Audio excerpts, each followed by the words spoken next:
Okay, so we'll go ahead and get started. People file in as we go.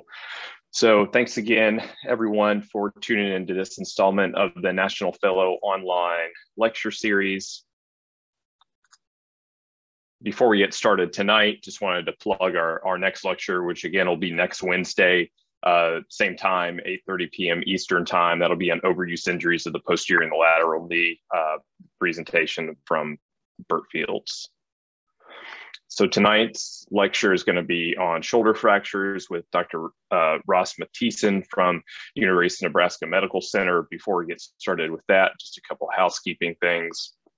Again, like we say, as always with this is just to serve as an adjunct to your individual program's educational programming. It's not meant to be a replacement.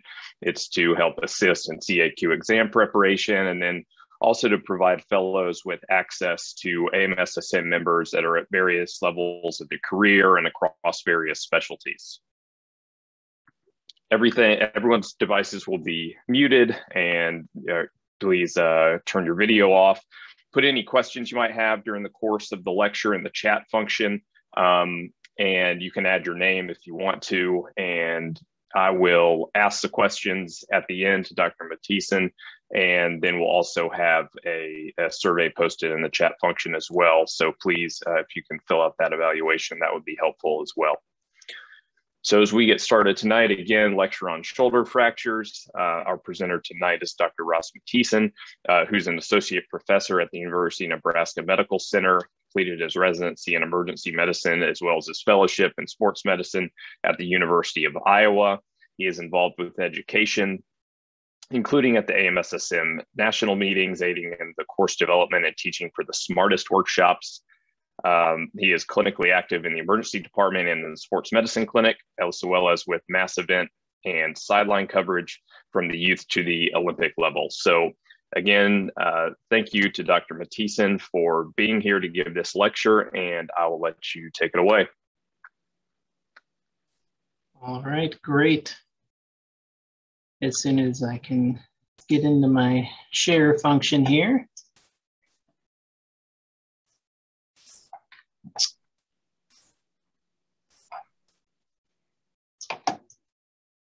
All right, that looks good from my end. Great, everything looks good. All right, so thanks again for having me here. We are going to go through some shoulder fractures. I have no disclosures aside from I do not claim to be the world's foremost expert on shoulder fractures, but I think we're going to learn some good things and review some pertinent information here tonight. So our objectives again are to, we're going to review the bones and landmarks of the shoulder. We always needed to discuss a little bit on what type of imaging we're obtaining. We're going to review the common shoulder fracture management, and hopefully we'll be able to have a little bit of an interactive presentation, even if it's just answering a few little questions we may have, or think about what you're seeing on these plain films to yourself as well. That will be very beneficial for you as you are learning. And then as we're going through this, I tried to highlight some items that you're maybe likely to encounter on examinations. So what is the shoulder? We're obviously talking about fractures. So the key thing we're going to focus on is the bony structure. So the bones that make up the shoulder: humerus, clavicle, scapula, and then the three joints: sternoclavicular, acromioclavicular, and glenohumeral. So I'm going to throw up here next a plain film, and I'll give you all a second to take a peek at this and kind of think, what are these structures that we're looking at? So structure A, greater tuberosity, greater tubercle. B, acromion. C, clavicle. D, humoral head. E, it's your glenoid process. F, That's your medial border of the scapula, or the vertebral border, as some may call it. G is your coracoid process. H, inferior angle of the scapula. The I is a fifth rib. And then J is your axillary border of the scapula. So always important to know where those things are when we are looking at these fractures. So it always comes up, what images do I need to order? And depending on what medical record system you may use, you may type in shoulder x-ray and get a giant list like this. And then need to decide which ones we need to choose. So I just wanted to go through a couple of the different x-rays that are options here and what we are looking for on them. So your standard AP view is pictured here. Now, when you do an AP view of the shoulder, you can do this in external rotation, internal rotation, kind of neutral position. Here on this slide, the blue dot represents the greater tuberosity and the red dot the lesser. And you can see on the left image that's in external rotation versus internal rotation on the right image, how the position of those change in the profile that you can see on those. So you may, if you need to get a better look at the greater or lesser tubercle, you may need to ask for, another image. Say, hey, this looks like it was internal rotated. Can we get a little more external rotation, for example? The axillary view, commonly used to look for the, make sure there is no dislocation, for example. So we look where the glenoid process is in relation to the humeral head. So commonly used when we're making sure there is no dislocation. Scapular Y views, also helpful, especially in identifying dislocations of the glenohumeral joint. It can also be used to evaluate for scapular fractures. So we look at that scapular Y view, that image on the left, the X-plane film. As we're looking at that, the humeral head should be sitting right in the middle of that Y. It is not oriented correctly here. So is that going to be an anterior or posterior dislocation?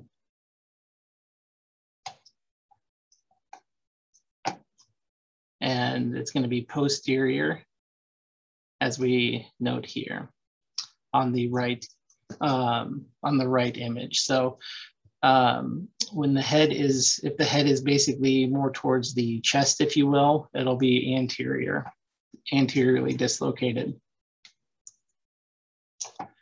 The Grosse view, this is obtained when the patient's basically rotated 35 to 45 degrees and their back or scapula is up against the imaging detector. This is kind of a true AP view, sometimes used for looking for dislocations as well, for example, especially when you're not able to get an axillary view secondary to pain or some other reason, but this view can also be used. This is what a Grosse view is. It's a true AP view of the shoulder. As we're talking through these fractures today, we're going to talk about some management. In general, reasons to always think about surgical need or absolute indications for surgery would be open fractures. So those are most likely going to need antibiotics, surgical washout. If there is impending skin compromise, so if there is going to be an open fracture soon, especially if the patient moves wrong, or if there are associated neurovascular injuries that require the either the fracture itself to get repaired, or if the neurovascular structure needs urgently repaired as well. Those are basically reasons that you are going to need surgery. And then there are many relative indications, which is one of the more difficult things when we talk about shoulder fractures, because there's not a, hey, this is exactly how we do it in everybody, sort of an issue with this, which you'll learn as we kind of go through this.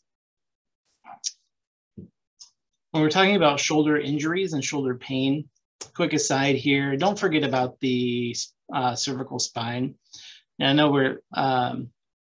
we're talking about shoulder injuries, but it's important to remember that, you know, the neck can cause shoulder pain. It's probably a little bit less of an issue in kids when we talk about that. But we always, you know, when we're teaching our residents, etc., always want to at least consider the neck when evaluating the shoulder.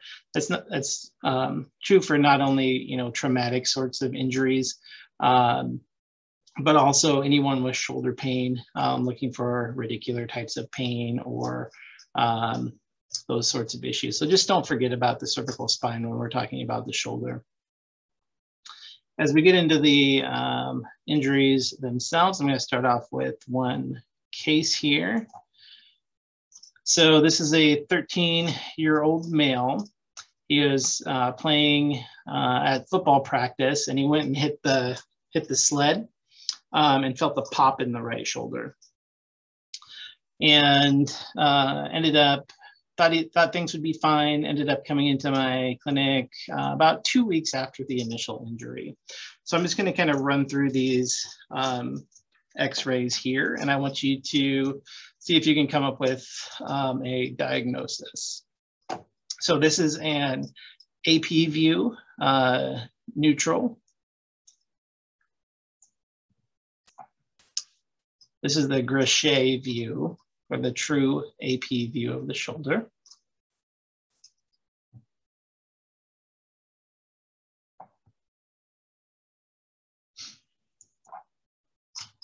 This is that scapular Y view.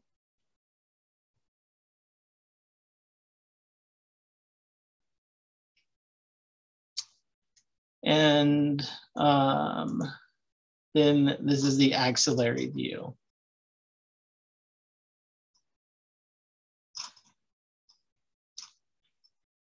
So, did anyone find any bony abnormalities here? And since we're talking about fractures, we can kind of guess what we're getting at. So,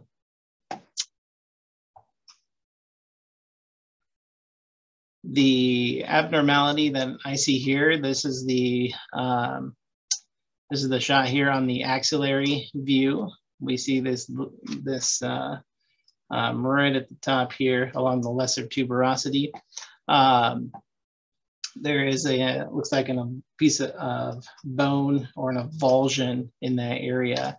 And we couldn't see that on really any of the other views.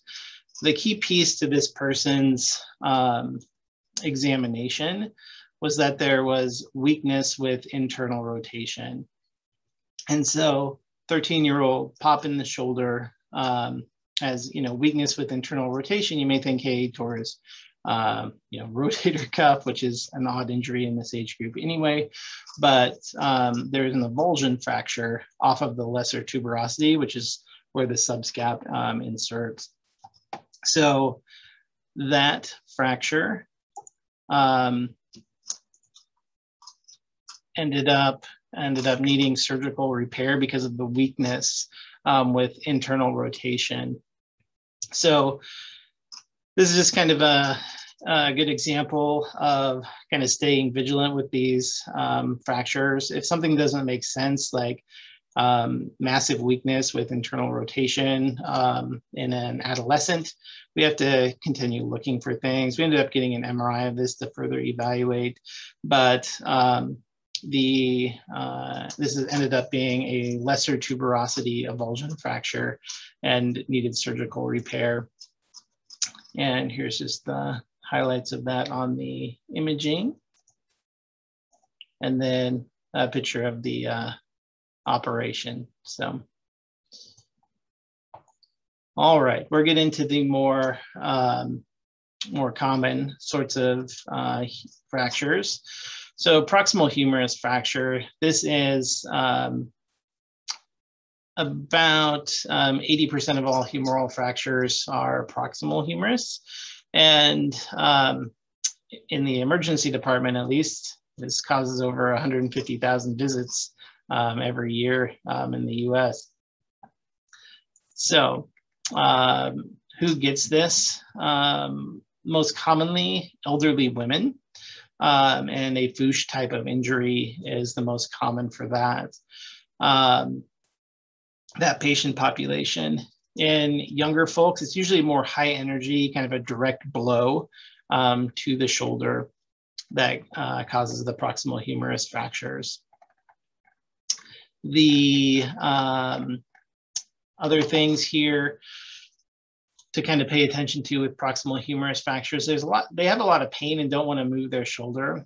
But when you have an open fracture of the proximal humerus, the most likely spot that is going to be is kind of in the axillary area. So even though it hurts, you definitely need to make sure you are diligent in your examination and look in the axilla. Other thing with proximal humerus fractures, as far as our neurovascular exam, what neurovascular structures are we most worried about with proximal humerus fractures?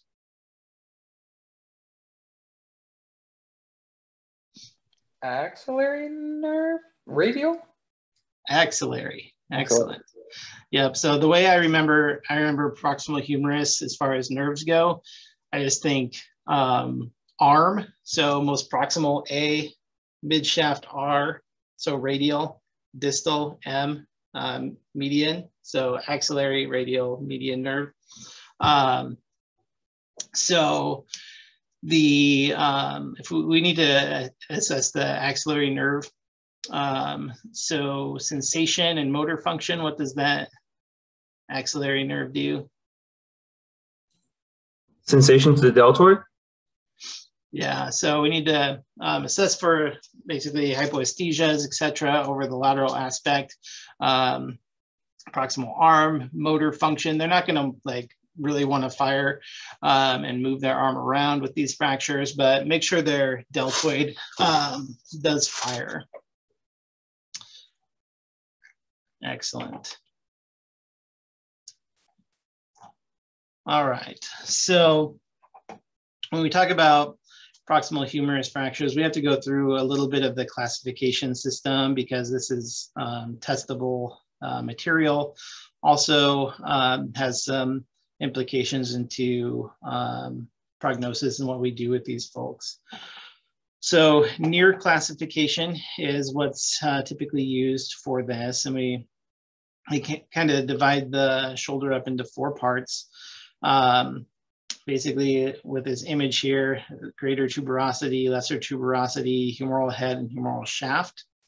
And the classification system basically depends on the number of fragments, how much displacement there is. So we're kind of show some examples of that here. So I'm glad they named this way because it's easier to remember, and I'm not very smart, so it's easy for me to remember.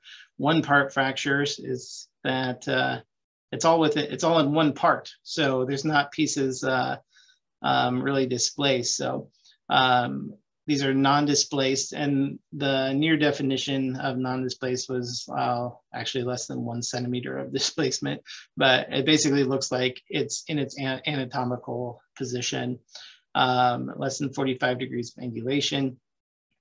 So basically, if it still looks like it's in one piece, the treatment for that is typically just putting them in a sling, and then and obviously pain control as needed. And then we work on our circumduction exercises or some of our pendulum type of exercises to help prevent like frozen shoulder and those sorts of things. Early range of motion, helps, decrease the incidence of adhesive capsulitis.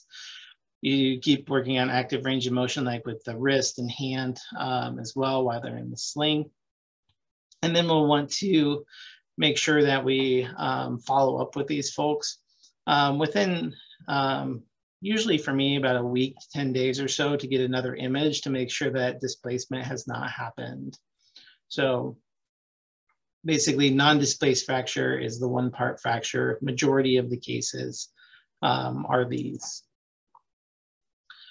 Two-part fractures is basically where one segment is displaced, and that is, so either the greater tuberosity, the lesser tuberosity, or the humeral head is off, and here are the, these pictures are the examples of those. So basically, you do have, the bone is in two pieces now and not just one piece. And it is displaced more than 1 centimeter.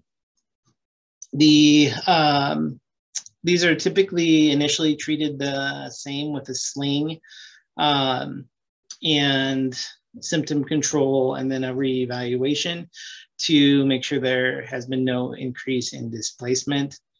And this is where we start getting into there's not exactly one way to do this for everybody. And this is where, the majority of people who get these fractures are not folks who are super high demand. They're older folks who have, osteoporosis at baseline, for example. And the majority of the time they can be treated with, a sling. But if we have, the NFL quarterback or something like that, it may change some. But for the majority of folks, they will be seeing clinically two-part fractures. Again, it's sling and symptom control, trying to get them reevaluated in a timely manner so that we can make sure that things aren't worsening or displacing more. As part of these two-part fractures, you can break it down a little bit more with the greater tuberosity aspect of it. It can get more superior displaced because of the insertion of the other cuff muscles on there. And when this happens, these are known to be associated with rotator cuff tear. So especially at these re-evals, we need to make sure there's not like super massive weakness. They can at least fire these muscles, etc. These tuberosity fractures can be seen with anterior shoulder dislocations. But again, typically ice and sling is the initial treatment for these. And again, if it's really displaced out of there, there's potential for it to need a surgical repair, but that's not the majority of folks. It typically depends on if they're someone who has a high demand need for that shoulder. Same thing with lesser tuberosity. I just gave that initial case though, where someone had massive weakness from the lesser tuberosity fracture. But these are associated with posterior dislocations. You sling it, you get them immobilized, and then you basically do dislocation, rehab sorts of things with them. In general, it's conservative management unless there is a massive weakness where you're concerned for cuff tears or something like that, or the odd case of an adolescent, as I had alluded to earlier.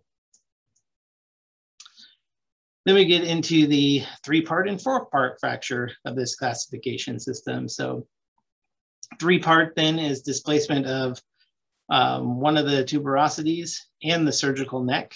And the 4-part fracture is all 4 segments. So both tuberosities, articular surface, humeral shaft, all displaced, just kind of everything's blown apart in there.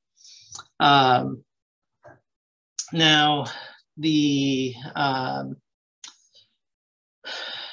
general, these have more likelihood, the more parts it's in, it makes intuitive sense, the more likely it is that it may need something operative. Now, the use of basically operative fixation for these 3- and 4-part fractures is increasing. because of some recent concerns related to functional outcome long-term. In the literature, however, no clear benefit has been established for surgical versus conservative management for 3- and 4-part fractures. But again, a lot of times this is in the population who doesn't necessarily have a high demand need for that shoulder. The, let's see, what else did I want to say about that one? So the other thing I wanted to say about that, I guess, is that when it is in multiple parts like this may be an indication for elderly folks to have like a hemiarthroplasty if they're in 3- or 4-part fractures, namely because of their overall bone health to begin with. If they're, osteopenic, for example, a hemiarthroplasty may be more appropriate than someone who has nice, strong bone to be able to do like an internal fixation with or pinning, where those bones have a chance, where the surgical fixation has a chance to really hold it and be able to heal. When the bone is really soft to begin with, that's another thing that could cause some issues with trying to like pin these, for example, which is why this may be a place where the fracture leads to like a arthroplasty related to this. So take home points kind of from these near fractures are that proximal humerus fractures are common, usually happen in people who are over the age of like 65, mostly women, usually due to like a fallen outstretched hand type of mechanism. The amount of displacement in the classification is how many parts is it in and how far apart is it. Displacement, again, is 1 centimeter, considered 1 centimeter or more. And then the most common injury pattern, so type 1, type 2, typically treated with a sling and early as you can, range of motion, appropriate follow-up to make sure things are not displacing. Now in kids, most fractures in the proximal humerus in kids tend to happen kind of between the 5 to 11, 12 years of age, and those are usually metaphyseal. And in kids like 12 and over, it's typically like a Salter-Harris type 2 type of fracture in those kids who are a little bit older, so like 11, 12 and older. The type 3, type 4 Salter-Harris fractures, not seen very often. Those are usually associated with very high energy injuries, such as motor vehicle accidents, falling from a very significant height, etc. Now, in these kids, closed, what do we need to do with these guys? Basically, the answer to that is, again, it depends on how much displacement and the age of them and how close they are to their growth plates being completely closed. I'll allude to that a little bit more here in this next slide. So the Niren-Horowitz classification, proximal humerus fractures, I won't read that off here, but basically the higher grade, again, the worse it is.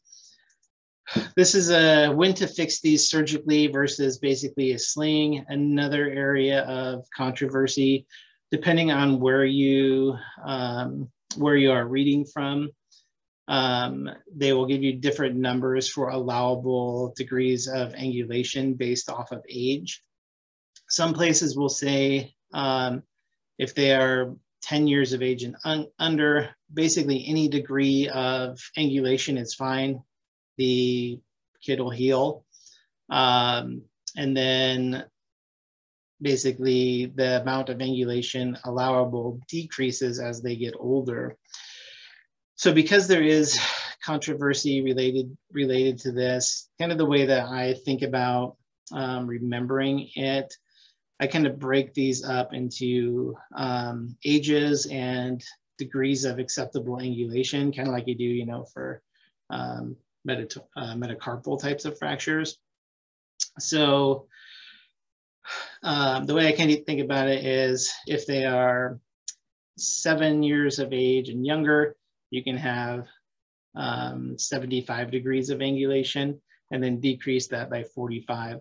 So 75 at 7 years, between 8 and 11, 60 degrees of angulation, and then greater than 12, about 45 degrees of angulation is acceptable to try non-operative management.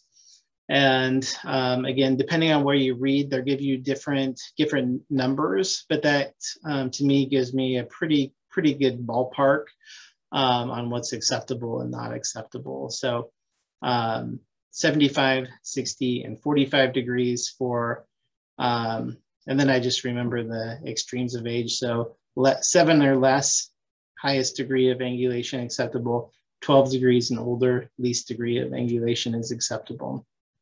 But most of these will not be extremely displaced. So usually the treatment, again, with these start with a sling, symptom control, follow-up to make sure things aren't moving. Kids heal really well. So it can be, if you haven't done it very much, it can seem a little odd to let someone go with that degree of angulation. But we have to remember as well, when we're seeing these acutely, when we're putting them in a sling, and they are, gravity will help to reduce the amount of angulation that's there over time as the gravity is pulling the arm towards the ground. We'll move on a little bit from the proximal humerus. So what on earth is going on here?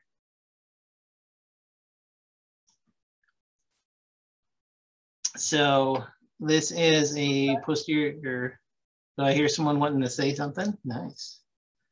Is that a Hill-Sachs? Yeah. So this is a picture of a posterior shoulder dislocation, and you can have a reverse Hill-Sachs with the posterior dislocation. But this is a good image of how these Hill-Sachs injuries occur, in that when you have a dislocation, whether it's anterior or posterior, that glenoid rim rams into the humeral head, and basically the Hill-Sachs lesion is on the humeral head. And it's not a true fracture like we typically think about, where something breaks in half. It's more of it dents the humeral head in, like when you dent in a pop can in that area. So this is an example of a posterior dislocation that is causing that. And these can be, as you can tell, it can kind of get hooked together here a little bit. So those can be somewhat difficult to reduce at times. But again, with dislocation, the thing we have to remember is that not only are all the soft tissue injury, but the bones like to ram into the other bones, and that can cause these injuries. So you said Hill-Sachs, which is excellent. And the other type that we can get is Bankart lesions. And I always had the hardest time remembering what a Bankart and a Hill-Sachs and all those sorts of things are. So we have to think of, there's a soft tissue Bankart lesion and a bony Bankart lesion. So regular soft tissue Bankart lesion is a avulsion of the basically anterior inferior capsule and the labrum from the glenoid rim, and most likely associated with an anterior glenohumeral dislocation in younger folks. As opposed to the bony Bankart, which is where basically a piece of that bone in the same area gets chipped off. not just the soft tissue labrum capsule complex there. The more times your shoulder dislocates, more times it's unstable, the more likely you are to get a bony Bankart lesion. I do like this little graphic here on the left with the kind of golf tee sort of picture, because whether or not when you have a soft tissue Bankart or a bony Bankart lesion, the key thing related to it is that it can cause recurrent shoulder instability. And so that comes in when we talk about who needs these fixed or not. I've got a few other pictures here of this. So this bony lesion is right here.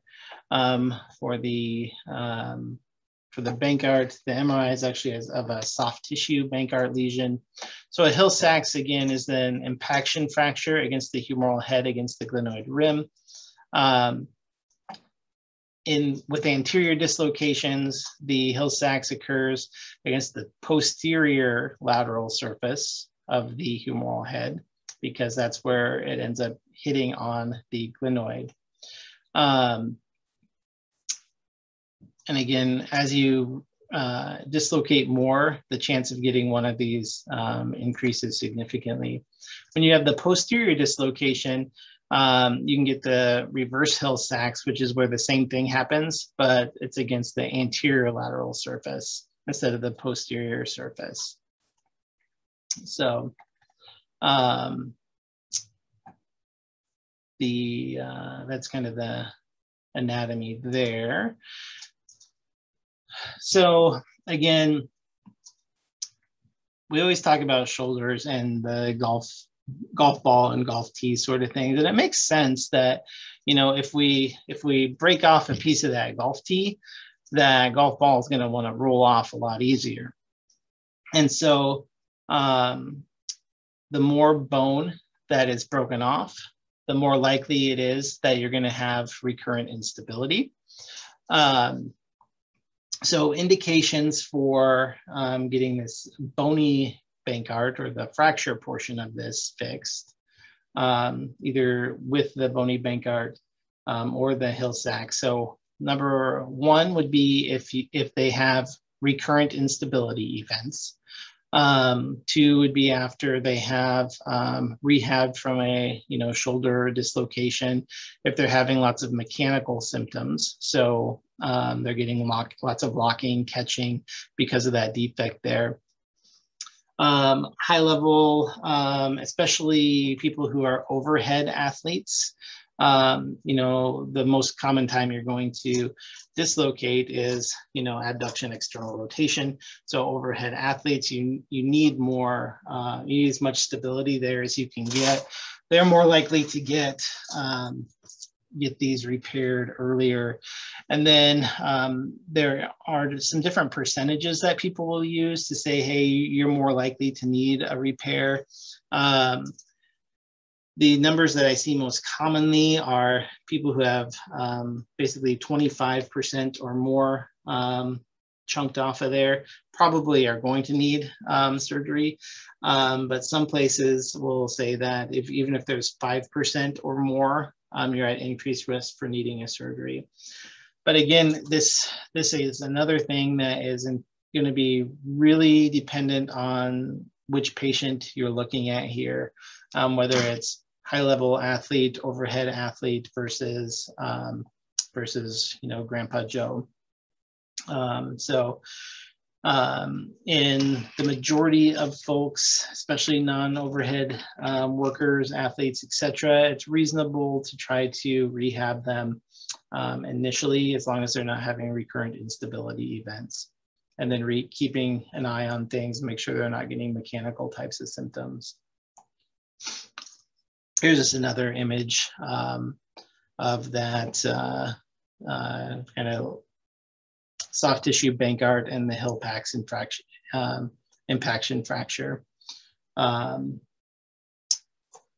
let's see. I know you guys had a lecture about a year ago on clavicle fractures, but I think it's, so I'm not going to go into huge detail on this, but I think it's important to at least hit some highlights on some testable material, for example. So clavicle fractures, middle third clavicle fracture, most common location of things. Majority of these classically can get a sling and let it heal. Sling is for comfort only. They can wean out of that as tolerated. Sling is great. No benefit of this figure of 8 type of brace over a sling. So I much prefer the sling. So testing type of answers. What are some reasons to go to the operating room for your clavicle fractures?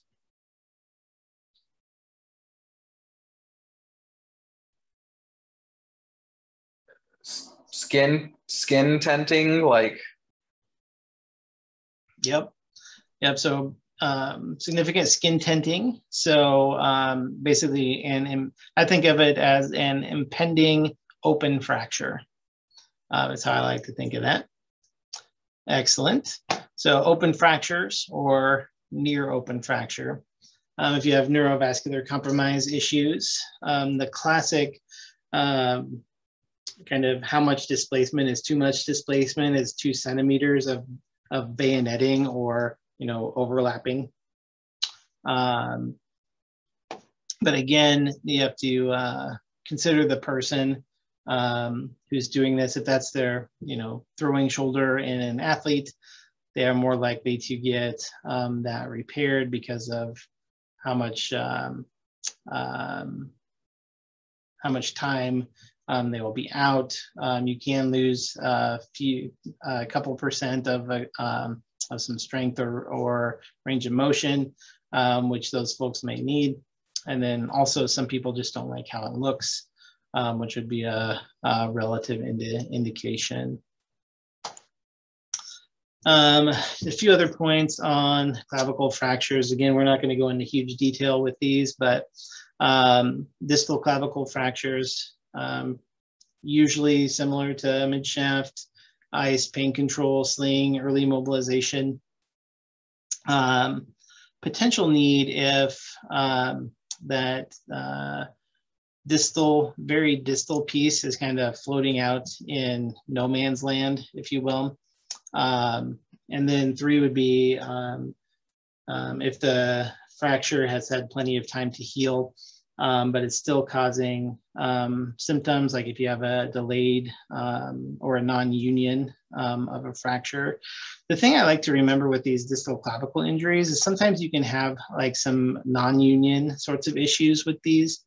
But then the question becomes, is the fracture itself what's causing people to continue to have symptoms, or is it something else? Like, is it the AC joint arthritis that they're getting or something along those lines? And this is one area where, not acutely, but if I see these people, like as a second opinion or later on because of something like this, it's a time when I would potentially consider doing like a diagnostic injection in that area with a local anesthetic, like into the area of non-union, to see if that is actually what's causing them to have symptoms or not. With proximal clavicle fractures, remember, these have typically take a lot more force to cause an injury. And if they're displaced, those are more likely to need an orthopedic referral. But make sure you're looking for, you don't have to do a pan scan of somebody or CT somebody from head to toe, but you have to consider and at least do a physical exam to make sure you're not missing other injuries of the chest, back, etc. with those. I'm also going to just briefly touch here on AC separations because there's a couple of points here related to fractures themselves that I want to make sure we make. Again, with AC separations, the stability is provided by your acromioclavicular and coracoclavicular ligaments. And degree of sprain depends on what is, which one of those ligaments are involved. So grades 1, 2, and 3 are the most common grades that you will encounter. And the things to remember test-wise, again, is grade 2 is going to be your disruption of the acromioclavicular, and grade 3 will be both the acromioclavicular and the CC ligaments, whereas grade 1 is just a sprain of that AC ligament. Grade 1s, again, radiographs look pretty dang normal. Tenderness over the AC joint, rest, ice, sling if needed for comfort, but try to keep them moving. When can you return to sport with a like grade 1 AC injury? Basically, when they can do all the things they need to be able to do to be able to participate. So is their range of motion back? Is their strength normal? Can they do all the things they need to do without setting them up for other injuries? Grade 2, again, is where you have that partial subluxation of the clavicle from the acromion, but not completely displaced out because that CC ligament is still intact. Typically, rest, ice, relative immobilization for 3 to 4 weeks. Sling as needed, pendulum types of exercises, and then increasing their range of motion as their symptoms allow. Grade 3s, this is, again, both ligaments are disrupted. You will see a deformity. Pretty dramatic, typically on plain films when these occur. This is where it starts to get a little bit more controversial, sometimes on who gets these repaired. And high-level athletes, again, throwing athletes, much more likely to get these repaired early on. The more common person that you will see, so the average person who fell over on their bicycle or their motorcycle or whatever and has one of these, typically what I do is I try to treat them non-operatively initially and reevaluate them in a couple of weeks to make sure that things are improving. One of the questions I like to ask people related to this, especially at that kind of couple-week follow-up, is does your shoulder feel disconnected from or does your arm feel disconnected from the rest of your body? If they say that, they have more, at least in my experience, they have more likelihood that they're not going to be satisfied with their non-operative management. So that's one of the kind of screening questions that I use related to that. I don't have any papers to back that up, but something that when people kind of say that, when they say like it feels like it's disconnected, is kind of a red flag for me that, hey, we may need to consider having this looked at by a surgeon, because it's easier for them to get this surgery for the surgeons if this is done within the first 3-4 weeks as opposed to 6 months later in general. So types 1 and 2, typically non-operative. Remember, there are types 4, 5, and 6 of AC joint injuries. These are typically, again, high energy, and basically those will most likely need surgery because the bone is basically, like a couple of these, the bone actually penetrates through the muscle, like penetrating through the deltoid, for example, and those will not heal well without it. Again, that type 3 is the more controversial one. I will not belabor that treatment again, but I just wanted to have this information on here so that you guys can have it to review as you're going through this later on the video recording. So one of the reasons that with type 3 injuries, this is for type 3, there's like 140 techniques for surgical repair of a type 3 AC joint injury. So to me, that means that none of them are really great at fixing the issue. So in general, my general management plan is type 3s who have, as long as they're a normal person who is participating in rehab and those sorts of things, if they're still having lots of pain, limited range of motion, etc., at 3 months or so, then that's where at least the surgeons where I work will consider doing surgery on these type 3s. But again, it's highly dependent on where you're at. For kids, typically sling, gradual progression of range of motion. Sling for a couple weeks as needed, wean out again as tolerated. The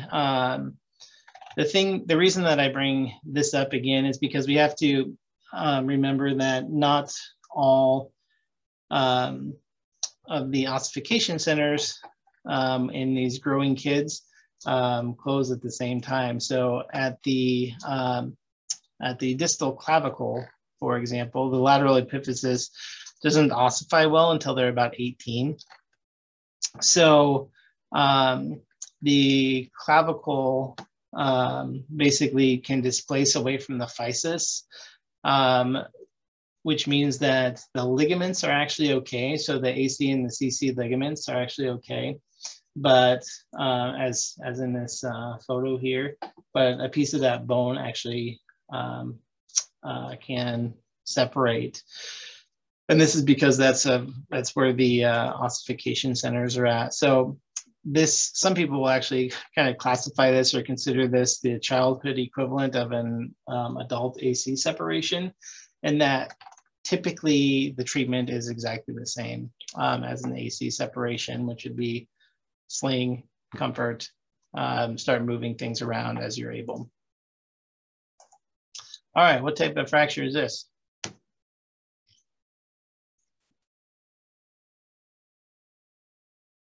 It's a trick question.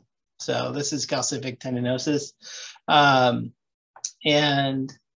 there are things that can look like fractures that aren't. So just another example of make sure you are familiar, making sure you're familiar with typical X-ray presentation of this, but it's not uncommon for someone to have a little calcification in there. They kind of fall, bump their shoulder, they get an X-ray and see this. And if calcific tendonitis is not on your differential, you may think that this could be a fracture, and that's where you have to use your knowledge, potentially put an ultrasound on there or something along those lines to be able to see exactly what's going on. So this is not a fracture. This actually did a barbitage on that patient and got the calcium out and sent him to rehab, and they're doing wonderfully. All right, what do we have here? It's an X-ray, obviously, but we're looking at the sternoclavicular area, and something does not look symmetric there. So if we need to get a dedicated X-ray looking for sternoclavicular types of injuries, what X-ray would you order? Is this certain Serendipity? Yes, exactly. Good job. So regular chest X-rays, they can appear normal even with a dislocation. So serendipity view, the AP view of the clavicles, and this is how they angle things for that. That way you can take a good look at the medial end of the clavicles. They should be at the same level. And this is a good little pearl to remember. So an anterior dislocated clavicular head will appear higher than the normal side, whereas posterior dislocated clavicular head will appear lower than the normal side. So serendipity view for sternoclavicular dislocation, excellent. And again, I'll just run through a few things related to this. Sprains are more common than subluxations or dislocations. The anterior, if there is a dislocation, anterior is 9 times more common than posterior, but posterior is the fun one that we always want to talk about. And typically these require, considerable force. Mechanism, force thrusting the shoulder forward. With the sprains, which is tender over that area, don't have to do much besides basically symptom control, sling if needed for comfort again, and then kind of go from there. If you have pain, pain in the area, it's really sore at the sternoclavicular joint when you're moving the shoulder, and having some swelling at the joint, you've ruled out the badness, which we're going to talk about soon. Sometimes it does take longer, up to 6 weeks, for those symptoms to improve with your anti-inflammatories, ice, and then sling for comfort as needed, and working out of that is tolerated. But this is kind of a rare bird compared to some of these other things. So anterior dislocations is one of the things that is a testable sort of thing. So basically, if it's anteriorly dislocated, you can attempt to reduce it. Some people argue that it's not worth doing because A, it doesn't work very well, and B, there's potential to cause issues, especially if you haven't done it frequently. Some people have written about, they're concerned about pushing it too far back and actually causing a posterior dislocation, which sounds really bad also. But anterior dislocation, lots of times the conservative treatment is attempted first, as long as people don't have chronic pain with it and are okay with the cosmetic issues related to that. Again, I'm not going to spend tons of time on this because I know you guys had a full lecture on this about a year ago, but just wanted to hit a couple high points. Reduction of anterior dislocations. This is another photo related to that. Operative fixation. There are a couple ways that they will do this. They will potentially do a fixation of the clavicle to the manubrium or sternum versus doing an osteotomy of the medial clavicle. They try not to use the wires and pins and such because of all of the important structures that are in there, and they don't want those to migrate into those. The posterior dislocations is the thing that gets asked about or tested on a bunch because there's a lot of important stuff right behind there. So with posterior dislocations, you have to make sure that none of these bad things are going on. And I won't read those off, but remember, lots of important things behind there. If you have any concerns for those, you need to try to reduce that dislocation. Another photo for your review on the images of just all of the structures back behind there. Emergent reduction, again, this is a testable item.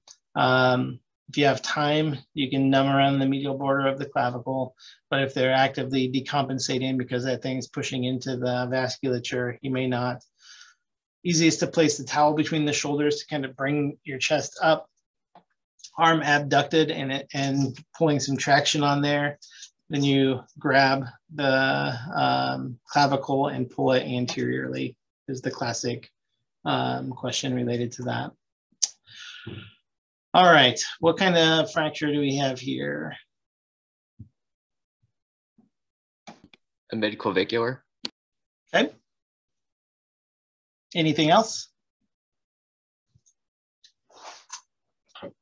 Humeral, or no, Lateral. something down. No, that's Lateral border of the scapula. yeah. Yep. The fracture is a couple different things. So once you find one, make sure you scan through everything else. But definitely a scapular fracture here, in addition to the midclavicular. So scapula fractures. The classic testing question related to this is, why are they significant? It's because classically they need lots of force, like falling from a huge height or whatever. But you can see these. So think basketball, jumping up, landing on your back on a hard surface. So it doesn't have to be your classic, like I fell 2 stories onto my back and caused this. But key test questions related to this would be something along the lines of, what other injuries do you need to make sure you look for? So like spinal fractures, rib fractures, intrathoracic types of injuries, pneumothorax, etc. Typically, about 90% of scapular fractures are minimally displaced and acceptably aligned. So typically you do the sling for comfort, and then symptom control. And as things start to get better over those couple of weeks, then you start to work on range of motion. Surgical indications for scapular fractures. Think about those for 1 second. What would those be? So obviously if it's open, other things to think about are, when we say scapular fracture, scapula is like a huge piece of the shoulder, right? So included in that would be like your coracoid process. So a coracoid fracture with greater than 1 centimeter of displacement is one of the questions that may be asked related to that. Loss of rotator cuff function. So if your cuff's associated with your scapula, so if the things have moved out of place and your cuff isn't functioning properly. Scapular neck with greater than 40 degrees of angulation, or as translated, more than 1 centimeter typically. And then if you have recurrent glenohumeral instability related to those scapular fractures. So excellent. And I think I'm right at an hour. So that was awesome. Hopefully we got through a few things that will be beneficial for you guys. Great, thanks so much. So everyone, if you have questions, put it into the chat function for me, and we'll go through them.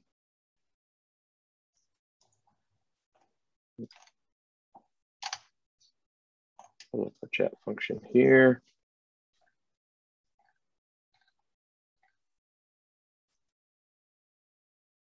All right, let me work through this. And if you see, Andy posted in the chat function as well, the Survey Monkey. So if y'all wouldn't mind going through and doing that evaluation, that'll be helpful. Okay, so we have a question from Pete Zhang asking, how do you feel about Soramento brace versus sling for humeral fractures? I find that so the majority of folks will do fine with the sling, and I think they like those in general, at least the folks that I tend to talk to for a sling. But where I was at previously, the orthopedic surgeons like the Sarmiento braces. So, me personally, I would try a sling first, see if it's acceptably comfortable related to that. And if the person's comfortable with that, then I would probably stick with that. But I don't have a strong feeling, is the short answer to that question. All right, I'm going to give everyone a few more seconds. If you have a burning question, put it in there. Okay, here we go. Okay, so from Ahmed, if a defensive football player has a Bankart lesion, or Hill-Sachs deformity, but does not want to opt for surgery and would like to continue play to complete the season, what complications can the player have for delaying surgery? Yeah, so the number one would be recurrent instability. So having, collision athletes who have an instability event have very, very high percentage of having another instability event. So recurrent instability and needing to be able to having to deal with that pain related to that rehab, related to that instability event. There is chance of making the lesions larger, making it for a more complex surgical procedure, and also tearing other structures with each instability event. So further tearing labrum, increased risk for cuff tears, etc. And then obviously anytime you dislocate, there is always a chance for injuring neurovascular structures as well. Yeah, I'll add on to that I've had a couple of those of high school football kids that want to finish out their senior seasons. They have a dislocation or a subluxation, and you just talk about the pros and cons with them, and again, tell them, there's a good possibility you'll have another instability event. And if possible, like in a defensive player, like a linebacker, we at times will put them in a Sawa or a Sully brace to kind of keep them from getting into that abducted and external rotated position. But just adding on to that. Okay. So Pete has another question. For calcific tendonitis barbitage, what gauge needle would you recommend? Yeah, so just real quick on how I do those. So I do obviously under ultrasound guidance. I use a small, I use like a 25 gauge 2-inch needle that I use for basically local anesthesia. And I'll go in first, get the thing numbed up, and then I can actually kind of feel with that smaller gauge needle. I can kind of tell if the calcium is hard or how firm that is in there, basically. And then I'll go back in with my larger gauge needle. Typically, I have used a 20 gauge before, but either an 18 or a 20 is what I would typically use for the actual barbitage. And I've had really good success with those gauges. And then I typically will also do a subacromial injection with corticosteroid after my barbitage to decrease the amount. Basically, you're going to cause some bursitis when you're in there doing the barbitage. And that corticosteroid injection will help the patient with post-procedure pain prevention from that. So 18 to 20 is what I typically use. Yeah, I agree with that. I've played around with going all the way to a 16, but that's just because I'm a meme guy. Yeah, I played with that too, but when I do those, I haven't found a huge difference in the quote unquote amount that I'm able to get back, depending on the gauge. And as you know, sometimes even just getting in there and poking it is enough to work on getting that better. So. Okay, it looks like, yeah, no more questions there. So we'll wrap it up there. Thanks again, Dr. Mathiasen, for joining us and for giving a lecture. That was excellent. So everyone will let you go and enjoy some playoff baseball. And if you need to adopt a team along the way, go Braves.